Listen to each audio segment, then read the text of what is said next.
আমর ইবনুল আস রাদিয়াল্লাহু তাআলা তার নেতৃত্বে মিশর মুসলমানদের কবজায় আসে। মিশরের লোকেরা আমর ইবনুল আস রাদিয়াল্লাহু তাআলা আনহুর কাছে এসে বলছেন যে আমাদের মিশরের নীল নদের তো একটা ঝামেলা আছে। ওই ঝামেলাটা কি? যে প্রতি বছর আমরা একটা সুন্দরী মেয়েকে জবাই করে রক্ত যদি এই নদীর মাঝখানে না ফেলি, নদীতে পানি আসে না। আর নদীতে যদি পানি না আসে তো কৃষকরা ফসল ফলাবে কিভাবে? এখন আপনারা বলেন তো প্রিয় ভাই, নদীর জন্য মানুষ না মানুষের জন্য নদী? যদি বলেন মানুষ জবাই করে রক্ত দিয়ে পানি আনাতে হবে, এটা তো কুফরি বিশ্বাস। কথা বলতে হবে, ঠিক কিনা? যুগ যুগ ধরে তারা এই কাজগুলো করেছে। আমর ইবনুল আস রাদিয়াল্লাহু তাআলা আনহু খলিফা ওমরের কাছে চিঠি লিখলেন মদিনাতুল মুনাওয়ারা মিশর থেকে, যে খলিফা এখানে দুর্ঘটনা ঘটে গেছে, পানি আসতেছে না। এই কথা শুনে ওমর রাদিয়াল্লাহু তাআলা আনহু চিঠির জবাব লিখলেন।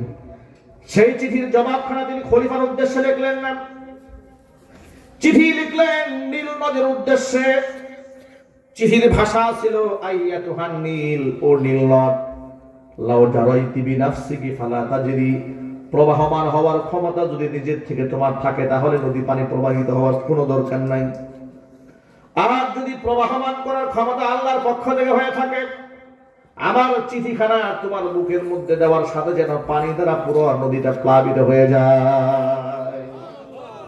আল্লাহু আকবার। সাহাবায়ে কেরাম বলেন, হযরতে খলিফা ওমর ইবনুল খাত্তাবের চিরকুটখানা নিয়ে আমরা যখন হেঁটে নীল নদের মাঝখানে বরাবর চলে গেলাম, চিঠিখানা সেখানে নিয়ে ফেললাম। ফেলে আমরা তীরে আসতে আসতেই পানি দ্বারা আমাদের পায়ের গোড়ালি পর্যন্ত ভিজে যায়। কত মর্যাদাপূর্ণ একজন খলিফা, কত সম্মানিত একজন খলিফা। আল্লাহর কাছে এত কিছু করার পরে দোয়া করতেন, আল্লাহুম্মা রযুকনি শাহাদাতান ফি সাবিলি ওয়াজআল মাউতি ফি বালাদি রাসূলি। আল্লাহ তাআলা, তোমার পথে তুমি আমাকে শাহাদাতের মৃত্যু দান করো, আর তোমার নবীর দেশে আমার মৃত্যু ঘটাও। আল্লাহর কাছে দোয়া মঞ্জুর হয়ে গেল। ফজরের নামাজের ইমামরত অবস্থায় পেছন দিক থেকে মুনাফিক ছুরি মেরে দিয়েছে, একেবারে বুড়িটা বের হয়ে গেছে। ওমর ফারুক রাদিয়াল্লাহু তাআলা আনহু ফজরের নামাজ শেষ করে ডাক্তার ডাকলেন। হাকিম এসে চিকিৎসার জন্য তাকে এক গ্লাস দুধ পান করালেন। দুধ পান করার সাথে সাথে বুড়ি দিয়া দুধগুলো বের হয়ে গেল। এই ভয়াবহ চিত্র দেখে হাকিম বুঝতে পারলেন যে ওনাকে চিকিৎসা করে আর বাঁচিয়ে রাখা সম্ভব হবে না। এবার খলিফাকে ডাক দিয়ে বলছেন, আমিরুল মুমিনিন, আপনার যদি কোনো ওসিয়তনামা থাকে সেটা আপনি শেষ করে ফেলেন।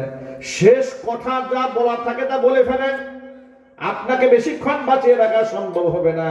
এ কথা শোনা মাত্র খলিফাতুল মুসলিমিন নিজের ছেলে আব্দুল্লাহ ইবনে উমরকে ডাকলেন, আব্দুল্লাহ রে শোনো, আমার কাছে আসো। আব্দুল্লাহ আসলেন। হুযায়ফা ইবনে ইয়ামানকে একটু খবর দাও।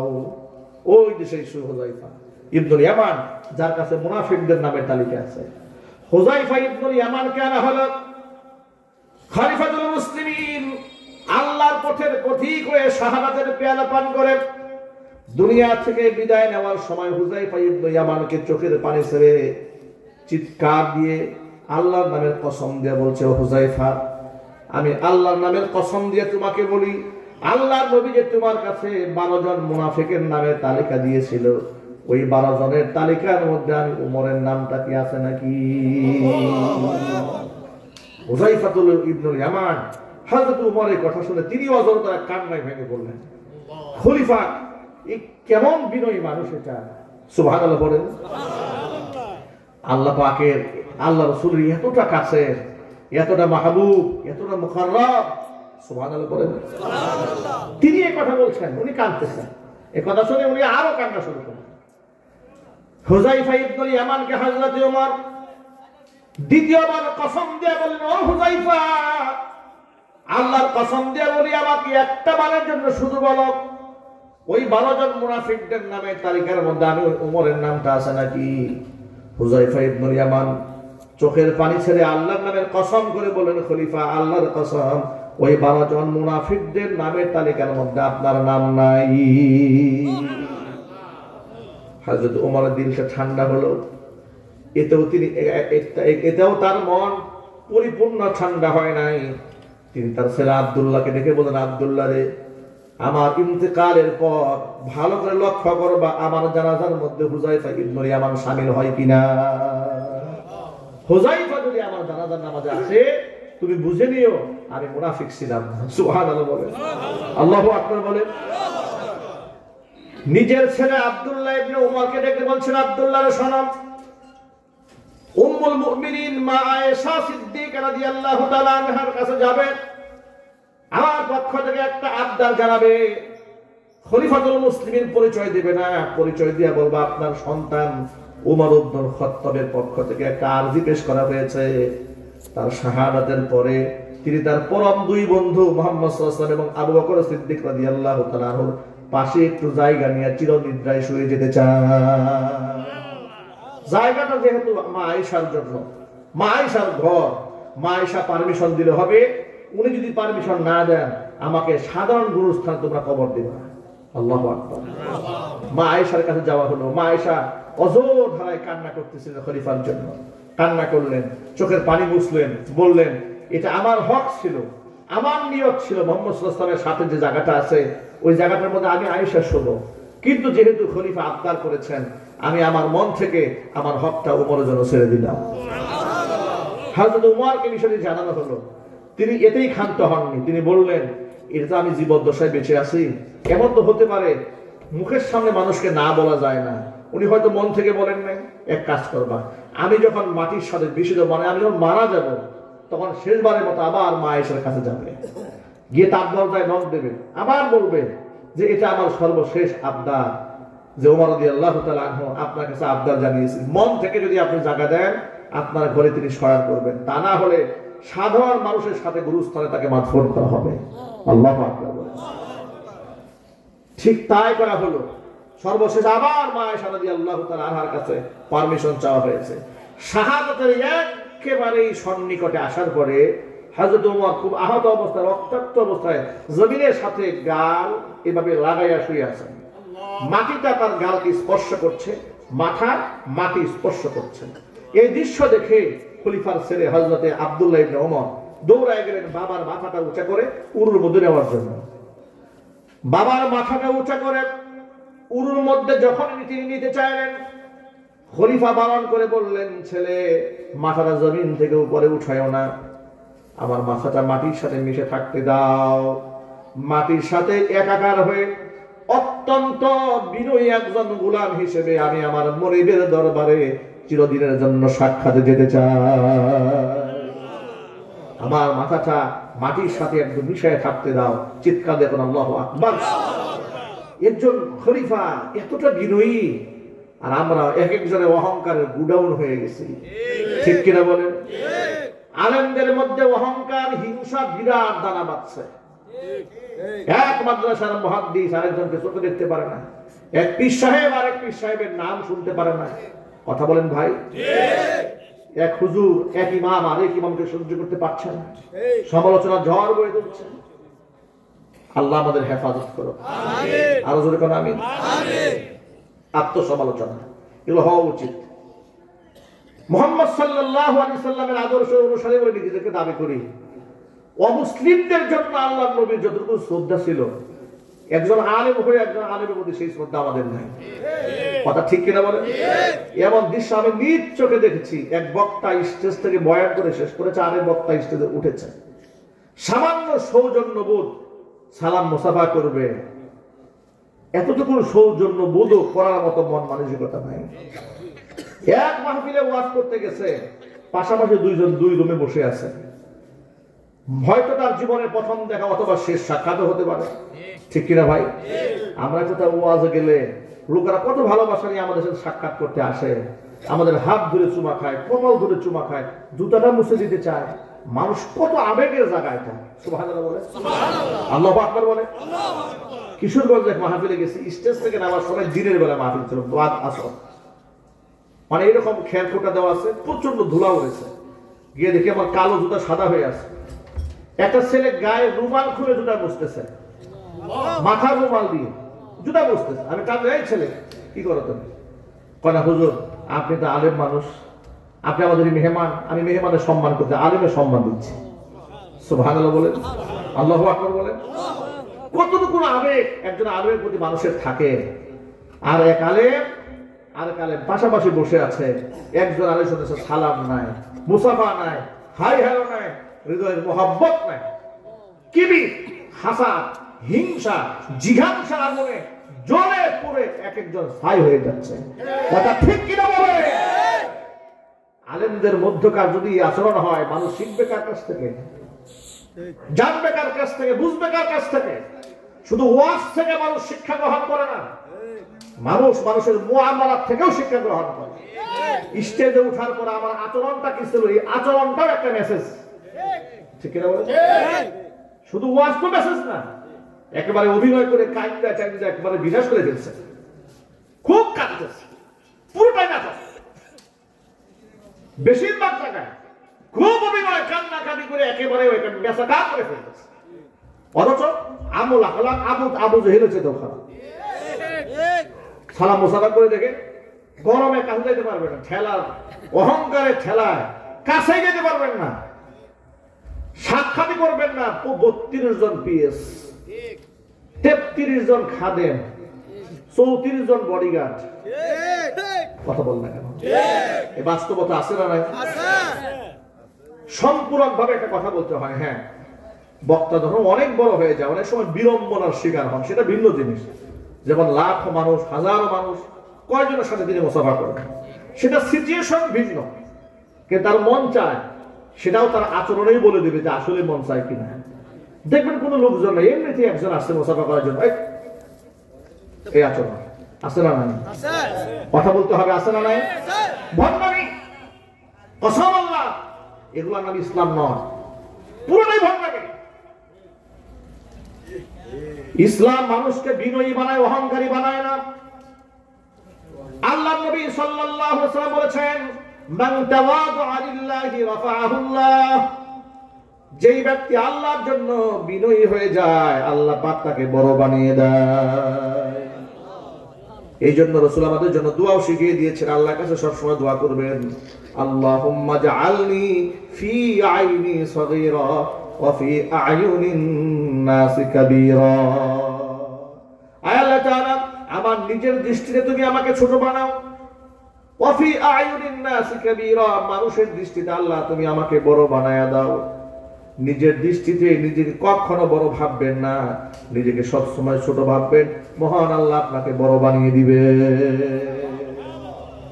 ইমাম আহমদ ইবনে হাম্বল রাহমাতুল্লাহি আলাইহির নাম শুনেছেন? কারা কারা শুনছেন? হাত দেখে। ইমাম আহমদ ইবনে হাম্বল রাহমাতুল্লাহি আলাইহি, অনেকে নামও শুনেন, আহারে কপাল পোড়া, আফসোস আমাদের জন্য।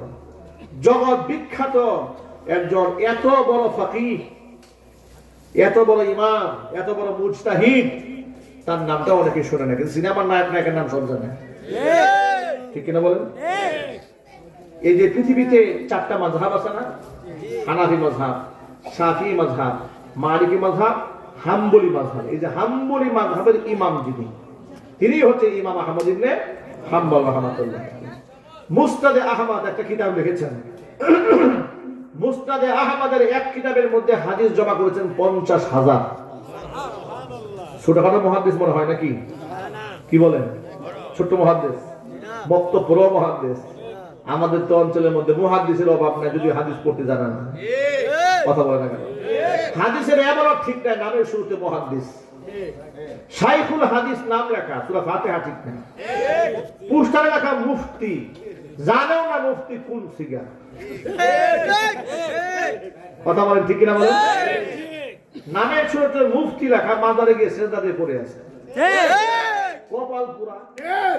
নামের শুরুতে মুফতি লেখা, মাজারের পানির মধ্যে ডুব দিছে, আর তাই এই পানির মধ্যে বরকত আছে। শয়তানের তো সীমা থাকা দরকার। এই গোটা দুনিয়ার মধ্যে একমাত্র পানি বরকত জমজমের পানি। কথা বলতে কেন ভাই? মিজাবে রহমতের পানি, কাবা ঘরের ছাদ দিয়ে যে পানিটা করে, বরকতের পানি। বৃষ্টির পরে আল্লাহ রহমতের পানি, বরকতের পানি। ঠিক কিনা বলে? উনি বলতেছে যে এখানে মানুষের ওযু, গোসল, কাশ, কফ সব ফেলায় রাখতেছে, আর ওই জায়গায় বরকত, বিরাট বরকত। শয়তান গোসল করে আর বলে যে এই পানি খাওয়ার কারণে আমার গলা খুব ভালো থাকছে। নাউজুবিল্লাহ বলেন। আহারে আকীদা, আহারে ঈমান, আহারে মাওলানা, নামে শুনতে মুফতি। এই যদি হয় মুফতির অবস্থা। হাদিস শরীফে এসেছে কিয়ামতের আগে হক্কানি আলেমরা আস্তে আস্তে বিদায় হবে দুনিয়া থেকে। বিদায় হতে হতে দেখেন হুট করে কিন্তু দুনিয়া থেকে ইলম আল্লাহ উঠায় নেবে না। লা ইয়াকবিজুল ইলমা ইনতিজাআ ইয়ানতাজিউহু মিনান নাস ওয়ালাকি ইয়ানতাজিউল ইলমা বিকবজিল উলামা। হুট করে দুনিয়া থেকে ইলম গায়েব হয়ে যাবে না। ইলম দুনিয়া থেকে উঠায় নেওয়ার আল্লাহর নিজাম হচ্ছে হক্কানি আলেমদের মৃত্যু ঘটায় দেওয়ার মাধ্যমে ধীরে ধীরে ইলম দুনিয়া থেকে উঠে যাবে। হাত্তা ইদা লাম ইয়াবকা আলিমুন বা আলিমান, যখন কোনো আলেম আর বাকি থাকবে না, ওই সময় ইত্তাখাযান নাসু রুসুসান জুহালা, মূর্খদেরকে লোকেরা মুফতি বানায় মনে রাখবে। এরপরে ফাসুইলু, তার কাছে বিভিন্ন মাসআলা জিজ্ঞেস করা হবে। তখন তো নিজেকে সে বড় মৌলবী মনে করেছে, জবাবটা না দিলে কেমন দেখা যায়। ফাআফতাও, ফতোয়া দিয়ে বসবে। লেখাপড়ার নামে খবর নাই, ফতোয়া দিয়ে বসবে। ফাদল্লু ওয়াদল্লু, নিজেও গুমরাহ হবে, গোটা জাতিকে গুমরাহ বানায় ছাড়বে। ঠিক কিনা বলেন? ওই যে একজন দেখলাম আসার সময় আজকে ফতোয়া দিতেছে, জিজ্ঞেস করা হয়েছে চেয়ারে বসে নামাজ পড়া হবে কিনা। এখন উনি ফতোয়ার জবাব দিচ্ছে, প্রশ্নের জবাব দিচ্ছে। চেয়ারে বসে যে ব্যক্তি নামাজ পড়বে এর নামাজ তো হবে না, ওর বাপের নামাজও হবে না। ফতোয়া কাকে বলে? উত্তরের স্টাইলটা কি? তার নামাজ তো হবে না, ওর বাপের নামাজও নাকি হবে না। আল্লাহ আমাদেরকে হেদায়েত দান করুন, একটু জোরে বলেন আমিন। ইমাম আহমদ ইবনে হাম্বল এত বড় মুহাদ্দিস, এত বড় ফাকিহ, এত বড় জ্ঞানী মানুষ, এত বড় আলেম হওয়ার পরে গোটা দুনিয়া তাকে চিনে, নামে চিনে, চেহারা কেউ চিনে। তার তো ফেসবুকের জামানা না। তিনি একটা মসজিদে এশার নামাজ পড়েছেন শীতের রাত। এশারের নামাজ পড়ে মসজিদে কোনায় বসে বসে জিকির আজকার করছে, তাসবিহ তাহলিল করছে। মুয়াজ্জিন সাহেব গিয়া বলে, এই মুরব্বি বের হন, দরজা লাগাই দেন। আহমদ ইবনে হাম্বল বলেন, মুয়াজ্জিন সাহেব, রাতের অংশটা আমি এখানে তাহাজ্জুদে কাটাই দিই, বাইরে প্রচন্ড ঠান্ডা, আমি একজন পথিক মুসাফির, রাত্রে তো যাওয়ার কোনো জায়গা নাই, আমি এখানে বসে জিকির আজকার করি, তাসবিহ তাহলিল করি, সকালবেলা ফজরের নামাজ জামাতের সাথে শামিল হয়ে বের হয়ে যাব। মুয়াজ্জিন সাহেব বলেন, এই সমস্ত কথা এখানে চলবে না, আগে বের হন, পরে কথা হবে। তখনও তিনি নিজের পরিচয় দেন না যে ওনার নামটা কি। ওনার নামটা যদি উচ্চারণ করেন, মুয়াজ্জিনের 14 গোষ্ঠী ওনাকে মাথায় করে থাকবে। ঠিক কিনা বলেন? নামটা বলেন না, নামটা বললেন না, মসজিদ থেকে বের হয়ে গেলেন। মসজিদ থেকে বের হয়ে গিয়ে অদূরে দেখতে পেলেন একটা ছেলে রুটির দোকানদার, রুটি বানাচ্ছে। প্রচন্ড শীতের রাত, রুটির দোকানদারের পাশে তিনি গিয়ে বসলেন। বললেন, আল্লাহর বান্দা, আমি যদি তোমার তাওয়ার পাশে বসে একটু তাপ গ্রহণ করি, আগুনের কোনো অসুবিধা হবে? অনুমতি আছে? সুবহানাল্লাহ বলেন। আচ্ছা, এই কাজ করতে কেউ অনুমতি নাই নাকি? উনি তার অনুমতি দিচ্ছে। আল্লাহু আকবার। আল্লাহর ওলিরা কত মহান ছিলেন, কত বড় ছিলেন, অথচ নিজেকে তারা কিছুই মনে করতেন না। আমি কি তাপ দিলে অসুবিধা হবে? তিনি বলেন, কোনো সমস্যা না, আপনি বসেন, আগুনে তাপ গ্রহণ করেন। আমি রাতের বেলা একা একা আছি, আমার একজন সাথী হয়ে গেল, তিনি বসে রইলেন। অবাক বিস্ময়ে আল্লাহর ওলি দোকানদারের দিকে তাকায়, দেখে ইয়াং ছেলেটা তাওয়ার মধ্যে যখন রুটি দিচ্ছে, তখনও তিনি বলছেন আস্তাগফিরুল্লাহ। রুটি উঠাচ্ছেন, বলছেন আস্তাগফিরুল্লাহ। কাস্টমার হাতে দিচ্ছেন, বলছেন আস্তাগফিরুল্লাহ। টাকা নিচ্ছেন, বলছেন আস্তাগফিরুল্লাহ। খামির তৈরি করছেন, বলছেন আস্তাগফিরুল্লাহ। জবানে এত ইস্তিগফারের আমল দেখে আহমদ ইবনে হাম্বল বড় অবাক হয়ে গেলেন। কিন্তু জিন্দা ওলি, সাধারণ কোন ব্যবসায়ী নন। জিজ্ঞেস করলেন, ও দোকানদার, ইয়াং ছেলে, কথায় কথায় তোমার মুখে ইস্তিগফারের আমল, কারণটা কি? তিনি বলছেন, ও পথিক, তুমি তো জানো না, ইস্তিগফারের আমল করতে করতে আল্লাহ তাআলা আমার সম্মান মর্যাদা কত উপরে উঠাই দিয়েছেন। আল্লাহ তাআলা আমাকে মুস্তাজাবুদ দাওয়া বানিয়ে দিয়েছেন। দোয়া করতে দেরি হয়, কিন্তু কবুল হতে দেরি হয় না। আল্লাহ তাআলা আমার জীবনের সব দোয়া কবুল করে নিয়েছেন, শুধুমাত্র একটি দোয়া কবুল হয় নাই, মনের মধ্যে কষ্ট। আহমদ ইবনে হাম্বল বলেন, কোন দোয়াটা কবুল হয় নাই?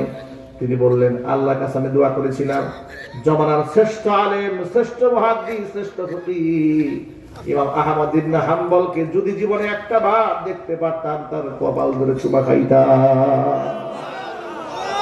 আল্লাহর কাছে এই দোয়াটা কেন যেন কবুল হয় নাই? এতক্ষণ পর্যন্ত তিনি নিজেকে আড়াল করে রেখেছিলেন, কিন্তু এখন আর আড়াল করে রাখতে পারলেন না। যুবককে ডাকতে বলে, যুবক, আল্লাহ রাব্বুল আলামিন যিনি তোমার সমস্ত দোয়া মঞ্জুর করেছেন, কবুল করেছেন, এই দোয়া আল্লাহ তাআলা কবুল করেন না বিষয়টি তা নয়। আল্লাহ তাআলা শুধু কবুলই করেন নাই, এত বেশি কবুল করেছেন, ইমাম আহমদ ইবনে হাম্বলকে তোমার দোকানে পাঠিয়ে দিয়েছেন, তোমার সামনে দাঁড়িয়ে আছে। বুকের সাথে আলিঙ্গন করলেন, কপাল ধরে চুমা খাইলেন। আল্লাহর ওলিরা নিজেদেরকে জাহির করতে চান নাই, অথচ আমরা 2 রাকাত তাহাজ্জুদের নামাজ পড়ে কমপক্ষে 1 মাস গল্পই করি, ঠিক কিনা বলেন? মানে জীবনেও তাহাজ্জুদ পড়া নেই, একদিন একটু পড়ছে, যেখানে চায়ের দোকানে বসে সেখানে বলে রাত 3টা বাজে উঠছিলাম, যা একটা নামাজটা পড়লাম ভাই, একবারে অবস্থা খারাপ হয়ে গেছে। গল্প মানে জীবনে একবার করছে তাহাজ্জুদ, তার গল্প করছে 5 বছর, কথা ঠিক কিনা বলেন? আল্লাহর ওলিরা নিজেদের কেরামতি প্রকাশ করতে চান না। ওই দেখেছে না 16 বছরের তাহাজ্জুদি আলেমদেরকে জেলখানায় ভরে, কিন্তু তাহাজ্জুদের নামাজের ছবি, তাসবিহ যায় নামাজের ছবি ফেসবুক ভরে ফেলেছিল, কথা বলেন না, ঠিক কিনা বলেন? এগুলো সব লৌকিকতা, সব মানুষকে দেখাবার জন্য এই ধোঁকা দিয়ে বোকা বানিয়েছে। যে ব্যক্তি আলেমদেরকে জেলখানায় নেয়, যে ব্যক্তি ধর্মের বিরুদ্ধে অবস্থান গ্রহণ করে, আলেমদের বিরুদ্ধে অবস্থান গ্রহণ করে, রাষ্ট্রের বিরুদ্ধে অবস্থান গ্রহণ করে, অসংখ্য মানুষকে তারা গুম করেছে, খুন করেছে, পানিতে চুবিয়ে মেরেছে, ড্রেনের মধ্যে ফেলে মেরেছে, হেফাজতে ইসলামের আন্দোলনে শাপলা চত্বরে নিরীহ তাহাজ্জুদ গুজারি আহারে নিষ্পাপ শিশুদের উপরে বুলডোজার চালিয়ে দিয়েছে নির্যাতনে, কথা বলেন ঠিক কিনা? তিনি আবার ফেসবুকে বড় আল্লাহর ওলি, কোন তাহাজ্জুদ গুজারি, এগুলো মানুষের সামনে প্রচার করে না। আল্লাহর ওলিরা কখনো নিজের ইবাদত মানুষের সামনে প্রচার করেন না। সুতরাং প্রিয় ভাইরা, এখান থেকে আমাদের বড় শিক্ষা হচ্ছে, যদি আমরা বড় হতে চাই আমাদেরকে আগে ছোট হতে হবে, ঠিক কিনা? নিজেকে বড় মনে করা যাবে না, অহংকার অন্তর থেকে বের করে ফেলতে হবে। হযরত উমরের মতো ব্যক্তি যদি এটা বলেন যে মাটির সাথে আমার গালটা নিচে থাকতে দাও, আমি মাটির সাথে একাকার হয়ে অনুগত বান্দা হয়ে রবের সাথে সাক্ষাৎ করতে চাই, চিৎকার দেখুন সুবহানাল্লাহ। কোথায় উমর আর কোথায় আমরা খালি আব্দুল্লাহ? যে উমর রাস্তায় হাঁটলে, যে রাস্তায় উমর হাঁটে, সেই রাস্তায় শয়তান হাঁটতে সাহস পায় না। আর আমরা যে রাস্তায় হাঁটি, ওই রাস্তায় শয়তানের মিছিল হয়, ঠিক কিনা বল? শয়তানের মিছিল হয়। আর আমাদের অহংকারের ঠেলা, আমাদের অহংকারের ঠেলা দেখে শয়তানও হাসে, মনে মনে ভাবি এত অহংকার তো আমি নিজেও করি নাই। আল্লাহ আমাদের হেদায়েত দান করুন, জোরে করে আমিন। হেদায়েত দেওয়ার মালিক কি ভাই? আল্লাহর কাছে আমরা হেদায়েত চাই। আল্লাহ তুমি আমাদেরকে হেদায়েত দান করো।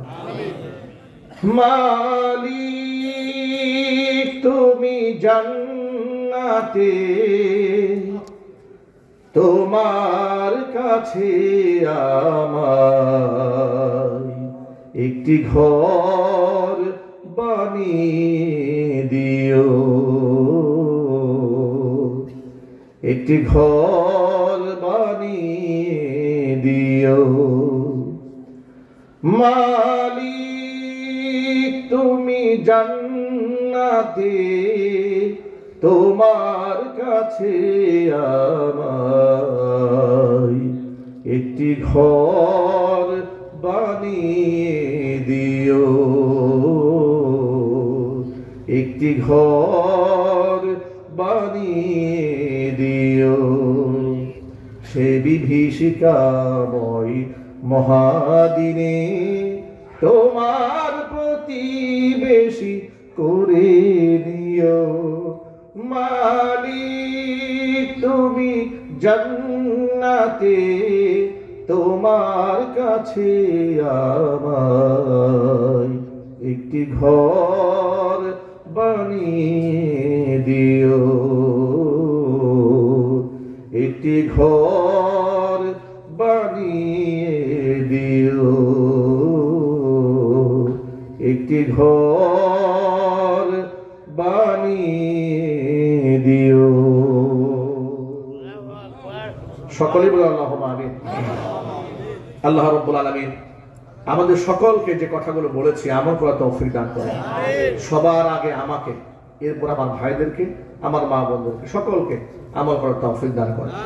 ইস্তিগফার করেন। আস্তাগফিরুল্লাহ, আস্তাগফিরুল্লাহ রাব্বি মিন কুল্লি যামবিন ওয়া আতুবু ইলাইহি ওয়া লা হাওলা ওয়া লা কুওয়াতা ইল্লা বিল্লাহিল আলিয়্যিল আযীম।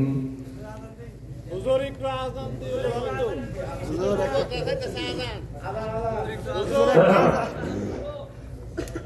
ইনশাআল্লাহ আমরা সবার জন্য দোয়া করছি, বিশেষ করে প্রতিষ্ঠাতা উনি দোয়া চেয়েছেন, অনেক ভাইরা দোয়া চেয়েছেন, আমরা সবার জন্য দোয়া করবো ইনশাআল্লাহ। হুজুর সকলে একটু আবদার করছি একটু আযান দেওয়ার জন্য, সকলের একটা আবদার হুজুর, অনেকদিন শুনেন আপনারা এই কণ্ঠটা, সকলে একটু আবদার বুঝলেন। এত রাতে সমস্যা নাই, যেহেতু 12টা হয়ে গেছে তাহাজ্জুদের আযান। আল্লাহু আকবার আল্লাহু আকবার আল্লাহু আকবার আল্লাহু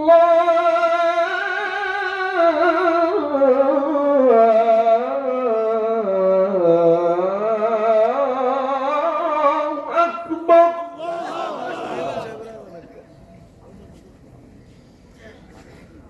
أشهد أن لا إله إلا الله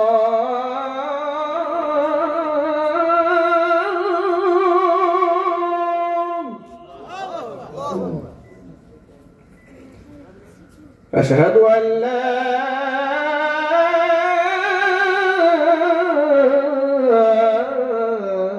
إله إلا